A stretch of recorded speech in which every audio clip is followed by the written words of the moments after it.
नमस्कार दोस्तों, स्वागत है आप सभी का डेली 11 में। आज हमारा टेस्ट सीरीज़ का क्रम रहेगा 73। इससे पहले 72 सेशन आ चुके हैं। लिंक आपको डिस्क्रिप्शन में मिल जाएगा। चैनल की प्लेलिस्ट में जाकर भी आप उनको देख सकते हैं। दोस्तों जो दोस्त चैनल पर नए हों मैं उनको बता दूं, टेस्ट सीरीज़ में 25 क्वेश्चन रहते हैं दोस्तों। 10 उत्तराखंड से, 10 जीके से और 5 हिंदी से।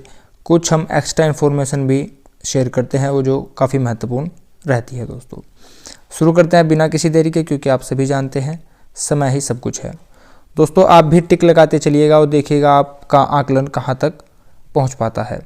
अगर आप 20 प्लस अंक अर्जित कर पा रहे हैं तो आप खुद को सेफ जोन में मान सकते हैं। अगर आपके अंक 20 से कम हैं तो दोस्तों निराश नहीं होना है, चैनल पर निरंतर बने रहिए। आपका स्तर बेहतर से और बेहतर होता चला जाएगा।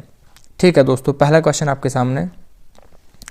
उत्तराखंड में क्षेत्रफल की दृष्टि से अवरोही क्रम, अवरोही बोला जाता है, इंग्लिश माध्यम के छात्रों के लिए बता दूं डिक्रीजिंग ऑर्डर। सबसे बड़े 3 जिले बताने हैं।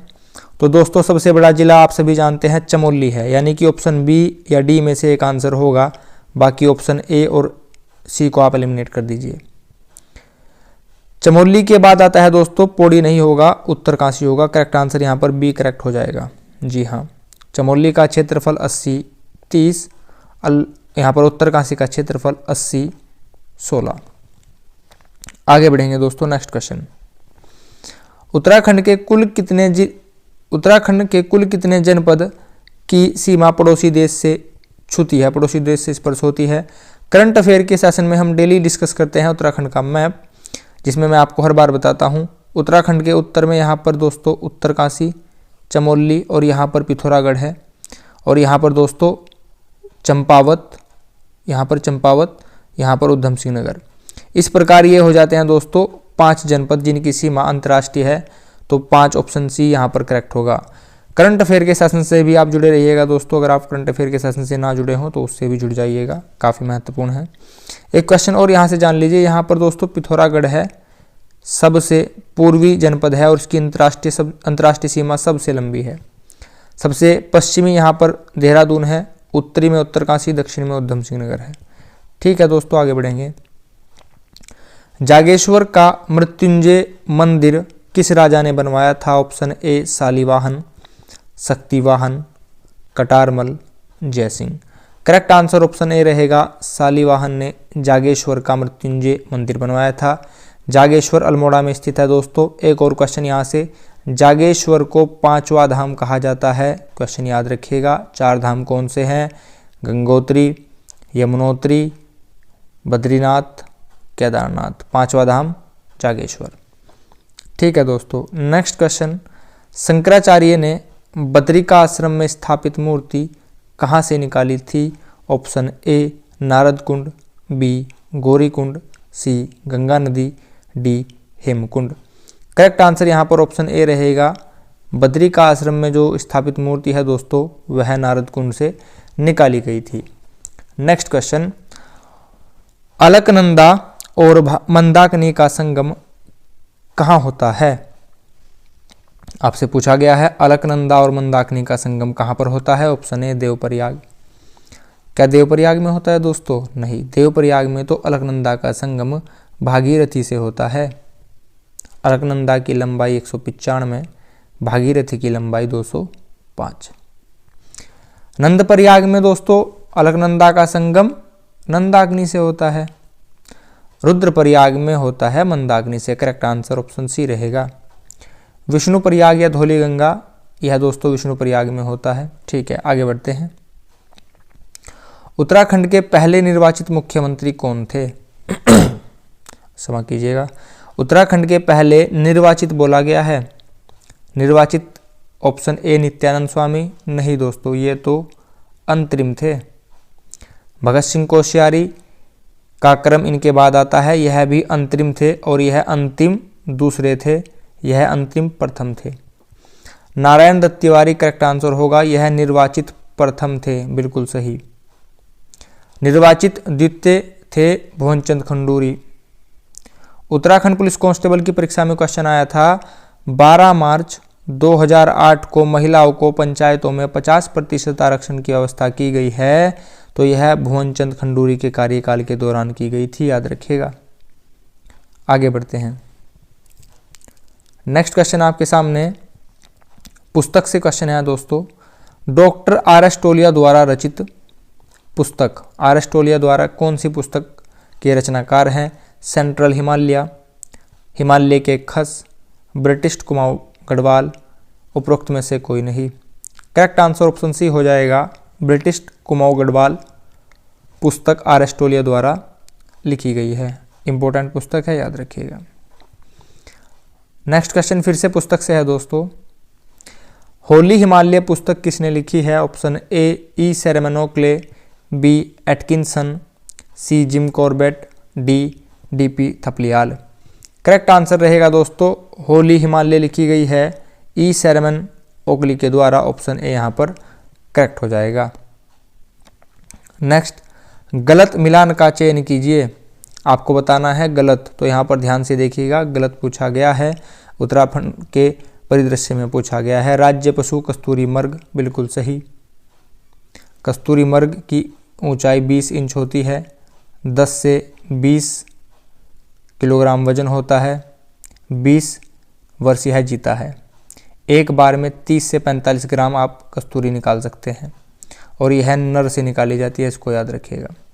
राज्य वृक्ष दोस्तों वट नहीं है, बुरांस है, इसको याद रखना है। राज्य पुष्प ब्रह्मकमल है, बिल्कुल सही। राज्य खेल फुटबॉल है, बिल्कुल सही। 2011 से 2010 से द्वितीय राजभाषा संस्कृत है, इसको भी याद रखना है। नेक्स्ट क्वेश्चन दोस्तों, कालागढ़ बांध किस नदी पर बना है? कालागढ़ बांध, option A Ganga, B Yamuna, C Bhagirathi, D Ramganga. Correct answer option D रहेगा, यह रामगंगा पर बना है। नेक्स्ट क्वेश्चन दोस्तों, हिंदी से पहला क्वेश्चन आपके सामने। कवि का स्त्रीलिंग, तो दोस्तों यहाँ पर एक बहुत बड़ी गलती होती है। कवि का स्त्रीलिंग यानी कि कवि के साथ ही यत्री जुड़ेगा, बिल्कुल गलत है। आई रिपीट, बिल्कुल गलत है। कवि अलग होता है और कवयित्री होता है, कवयित्री नहीं होता। ऑप्शन बी करेक्ट होगा, बहुत ध्यान से। आगे बढ़ेंगे। द्रव्यवाचक संज्ञा यहाँ पर लिखी गई है। शराब से आपको जाति बनानी है, शराब से आपको जाति बनानी है। ऑप्शन ए शराब खाना नहीं दोस्तों, शरबत नहीं दोस्तों, मैखाना भी नहीं। शराब से जाति बन जाएगी शराबी, यानी कि शराब पीने वाला। शराब पीने वाला यानी कि शराबी एक जाति है। ठीक है दोस्तों। नेक्स्ट क्वेश्चन, इस कथा का क्या रहस्य है? वाक्य में शुद्धिकरण बताना है, शुद्ध वाक्य कौन सा होगा? इस कथा में रहस्य में नहीं होता दोस्तों। इस कथा का क्या रहस्य है?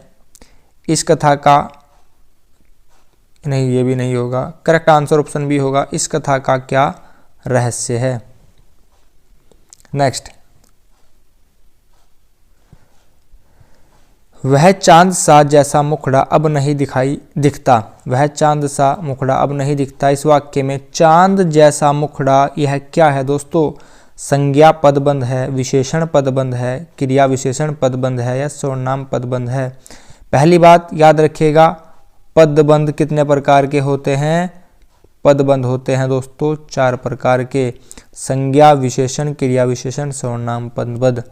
विशेषण 4 प्रकार के, सर्वनाम 6 प्रकार के होते हैं, संज्ञा 5 प्रकार की होती है, इसको भी याद रखिएगा।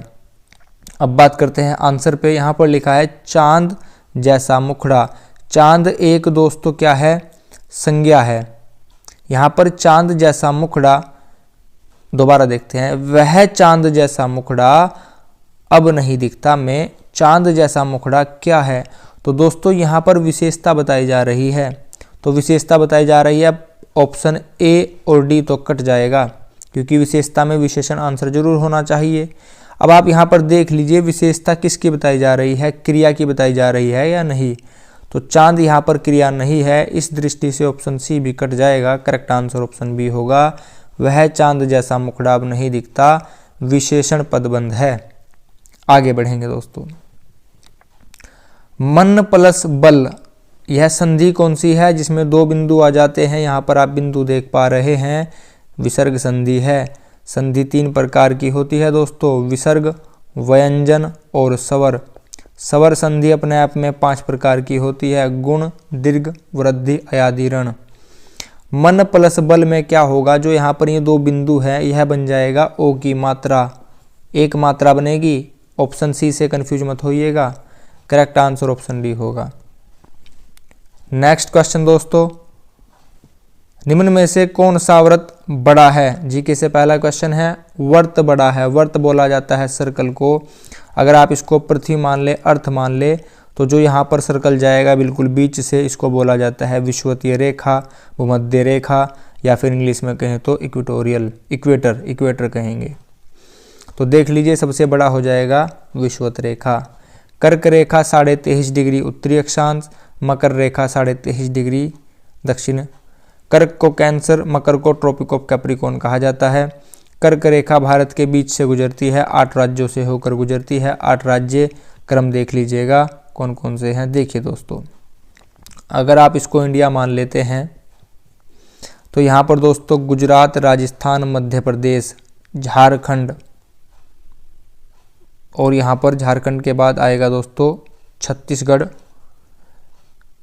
गुजरात, राजस्थान, मध्य प्रदेश, छत्तीसगढ़, झारखंड, पश्चिम बंगाल, त्रिपुरा और मिजोरम, 8 राज्य हो जाते हैं। एक क्वेश्चन और आता है, यमयोत्तर रेखा भारत के कितने राज्यों से गुजरती है? तो यह भारत है दोस्तों, यहाँ पर उत्तर प्रदेश, मध्य प्रदेश, छत्तीसगढ़, ओडिशा, आंध्र प्रदेश, 5 राज्यों से होकर गुजरेगी। ठीक है दोस्तों, नेक्स्ट एक क्वेश्चन और यहाँ से हो सकता है कि वह कौन सी रेखा है जो पृथ्वी को 2 हिस्सों में विभाजित करती है? तो इसका आंसर भी विषुवत रेखा होगा, उत्तरी ध्रुव और दक्षिणी ध्रुव में। किसे उगते सूरज का देश कहा जाता है? तो दोस्तों पृथ्वी यहाँ पर है जापान। सबसे पहले सूर्य यहीं पर दिखाई देगा, तो उगते सूर्य का देश यहीं पर ऑप्शन सी हो जाएगा, जापान को कहा जाता है। जापान को पूरब का ब्रिटेन कहा जाता है, और यहाँ पर न्यूजीलैंड को दोस्तों दक्षिण का ब्रिटेन कहा जाता है, चीज़ों को याद रखिएगा। नेक्स्ट, जापान की राजधानी टोक्यो होन्शु द्वीप पर स्थित है।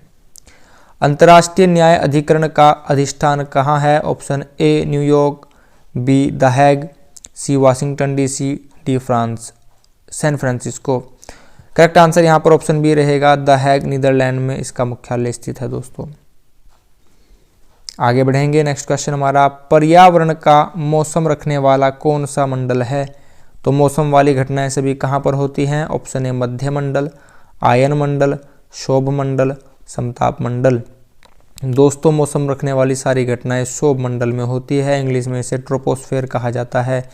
यहाँ पर सभी बादल, वर्षा, तूफान वगैरह आते हैं, इसलिए यहाँ पर हवाई जहाज कोई नहीं उड़ाया जा सकता। समताप मंडल यानी कि स्ट्रेटोस्फेयर में ओजोन होती है, ओजोन O3 होता है, इसको याद रखिएगा। नेक्स्ट क्वेश्चन हमारा, अपेक्षाकृत विद्युत कणों का उच्च संकेंद्रण, विद्युत कण किस मंडल में मिलते हैं? आपसे पूछा गया है। अभी हमने बात की शोभ मंडल में क्या होता है? बादल, समताप मंडल में ओजोन, आयन मंडल। करेक्ट आंसर यहाँ पर ऑप्शन डी हो जाएगा दोस्तों, आयन मंडल। पृथ्वी के आयन मंडल से ही हमारी जो संचार होता है, सभी किरणें आयन मंडल से वापस रिफ्लेक्ट होकर पृथ्वी पर आ जाती हैं। इसी कारण से पृथ्वी पर संचार सुचारू रूप से चल पाता है दोस्तों। अगर आयन मंडल ना होगा तो संचार नहीं हो पाएगा। नेक्स्ट, अरोरा बोर्लिस, उत्तरी प्रकाश ज्योति दिखाई देने की अत्यधिक संभावना कहाँ होती है? ऑप्शन ए भूमध्य रेखा के पास, बी दिवलोक घंटों के समय, सी उच्च अक्षांशों पर। करेक्ट आंसर ऑप्शन सी होगा दोस्तों, यह हाई एल्टीट्यूड उच्च अक्षांशों पर होती है दोस्तों। नेक्स्ट क्वेश्चन हमारा, द्वितीय वायु प्रदूषण का उदाहरण है। सेकेंडरी पोल्यूटेंट पूछा गया है, कारों का विकास नहीं दोस्तों, कोयला जलने से होने वाली सल्फर डाइऑक्साइड, बिल्कुल सही, ऑप्शन बी यहाँ पर करेक्ट हो जाएगा। एक तो कोयला जलने से दोस्तों प्रदूषण होगा, उसके बाद जो सल्फर डाइऑक्साइड बनेगी इसका अलग से प्रदूषण होगा, द्वितीय वायु प्रदूषण। नेक्स्ट, किसने अपना पहला प्रवचन सारनाथ में दिया था? सभी जानते हैं, भगवान बुद्ध ने दिया था। ठीक है दोस्तों, आगे बढ़ेंगे। निम्नलिखित में से अंकों का कौन सा समुच्चय, सेकंड लास्ट क्वेश्चन है हमारा, अंकों का समुच्चय 48, 24, 12 जैसा दिखाई दे रहा है। आप यहाँ पर 1 मिनट का समय लीजिए, वीडियो को पॉज कीजिए और सोचिए करेक्ट आंसर क्या होगा। आई होप आपने सोचा हो और करेक्ट आंसर भी बताया हो दोस्तों यहाँ पर देखिए क्या है, 48 का आप यहाँ पर देख पा रहे हैं, 48 का अगर आप आधा करते हैं तो 24 आएगा, 24 का आधा करते हैं तो 12 आएगा।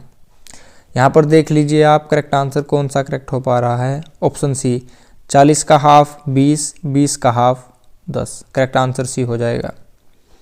नेक्स्ट क्वेश्चन दोस्तों, क्वेश्चन हमारा लास्ट है, देख लीजिए काफ़ी अच्छा क्वेश्चन है। ठीक है दोस्तों, वीडियो को पॉज कीजिए और बताइए करेक्ट आंसर यहाँ पर हमारा क्या होगा। आई होप आपने आंसर किया हो। देखिए दोस्तों, इस टाइप की ट्रिक क्या, इस टाइप के क्वेश्चन में ट्रिक क्या हो सकती है, या तो कोई भी ट्रिक ऐसे लग रही होगी या फिर ऐसे लग रही होगी। अब आप देख लीजिए, यहाँ पर आप देख पा रहे हैं ट्रिक दोस्तों जो लगेगी यहाँ पर वह ऐसे होनी चाहिए, तभी चीज़ें करेक्ट हो पाएंगी। बताइए क्या सोचा आपने दोस्तों। देखिए दोस्तों, यहाँ पर लिखा है 3 और यहाँ पर लिखा है 7, 3 और 7 का कुछ भी कीजिए 270 लाइए। तो आप अगर देखेंगे दोस्तों, 3 का अगर मैं क्यूब करूं तो क्या आएगा, 9, 3 या 9 9 या 27। 7 का अगर मैं क्यूब करूं तो क्या आएगा, 7 7 49 और 7 का फिर करेंगे तो 243 आएगा। आप इसको प्लस कर लीजिए तो आपके पास आ जाएगा 270। ट्रिक आप समझ गए होंगे दोस्तों। फिर से देखते हैं, अगर 2 का आप क्यूब करेंगे तो आपके पास आएगा 8, 6 का अगर आप क्यूब करेंगे तो आपके पास आएगा 216। इसको आप अगर प्लस करेंगे तो आपके पास आपको प्राप्त होगा 224। अंत में बात करते हैं दोस्तों अपने आंसर की। यहाँ पर लिखा है 1 का आप क्यूब कीजिए 1 ही आएगा। अब यहाँ पर और क्या जोड़ा जाए एक में कि 730 आ जाए, तो 730 बनाने के लिए इसमें आपने 729 जोड़ा होगा।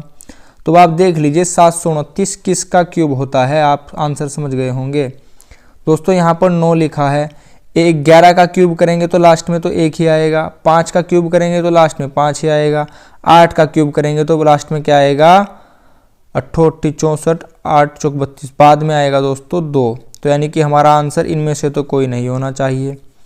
9 का अगर आप क्यूब करते हैं तो 9 नम 81 और 81 नम 729। करेक्ट आंसर इस दृष्टि से हमारा होगा ऑप्शन ए, यहाँ पर करेक्ट हो जाएगा। तो दोस्तों यह था हमारा टेस्ट सीरीज का क्रम 73। टेस्ट सीरीज आपको कैसी लगी कमेंट बॉक्स में अवश्य बताइएगा। वीडियो को सबसे पहले पाने के लिए बेल आइकन पर प्रेस कीजिएगा। अगर आप चैनल पर नए हो दोस्तों तो चैनल को प्लीज़ सब्सक्राइब अवश्य कीजिएगा, चैनल को शेयर कीजिएगा, यह आपकी ओर से काफ़ी बड़ी हेल्प होगी दोस्तों। आपने अपना कीमती समय चैनल को दिया है, इसके लिए आप सभी का बहुत बहुत धन्यवाद। थैंक्स फॉर वॉचिंग दोस्तों। नमस्कार दोस्तों।